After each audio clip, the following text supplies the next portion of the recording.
Hi everyone. So this is the women's discussion post, and we had to read chapter 15 and look at the pay gap article and stuff. So the number one thing I noticed in the chapter was that women have always faced challenges, throughout history, and they had to fight very hard to get the same equal rights as men and stuff. So that's nothing new. We all know that and stuff.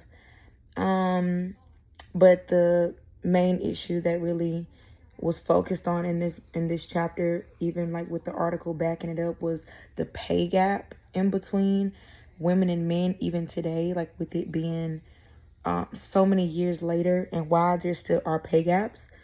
And it's just like, on average, women earn way less than men, and they can be equally qualified or even over, the qualifications and stuff, and they still get paid less than men. Why is that sort of thing in 2026? I have no idea. I question why a lot of things are still the way they are in 2026. But hey, that's neither here or there. As a mother of a son and a daughter, how can I say this? I want to work hard to make my children understand that they're equal.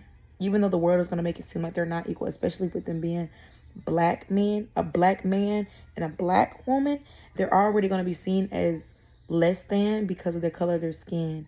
But then my baby girl is going to be seen as less than even more because not only is she black, but she's a black woman.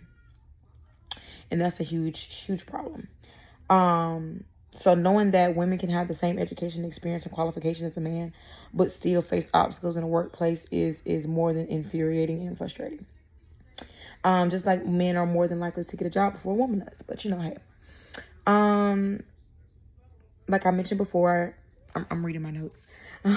Like I mentioned before, I want my children to grow up believing that everyone deserves equal opportunities and fair treatment, no matter the color of their skin or what they have between their legs. While society has definitely made progress, they definitely made progress. We're gonna start there, but I believe that there are still some changes that need to be made so that women don't face as much when it comes to pay, promotions, and even leadership.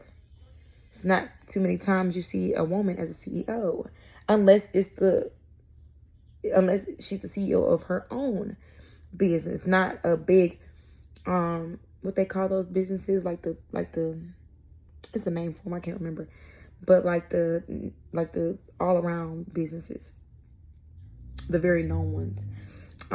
So my question for the class is, do you think, that's my neighbor, sorry.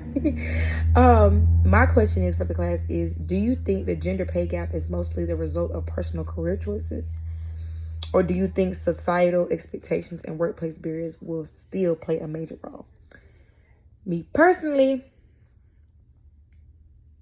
there's a gender pay gap because this country is still being ran by conservative, old men who believe that they are superior.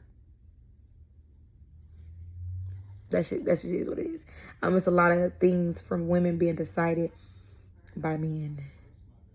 So I honestly don't think it's a personal career choice, because it doesn't matter what field we look at, what field we compare it. The only field I can probably say you'll see more women is probably cosmetology. But that's because you don't see too, and even then,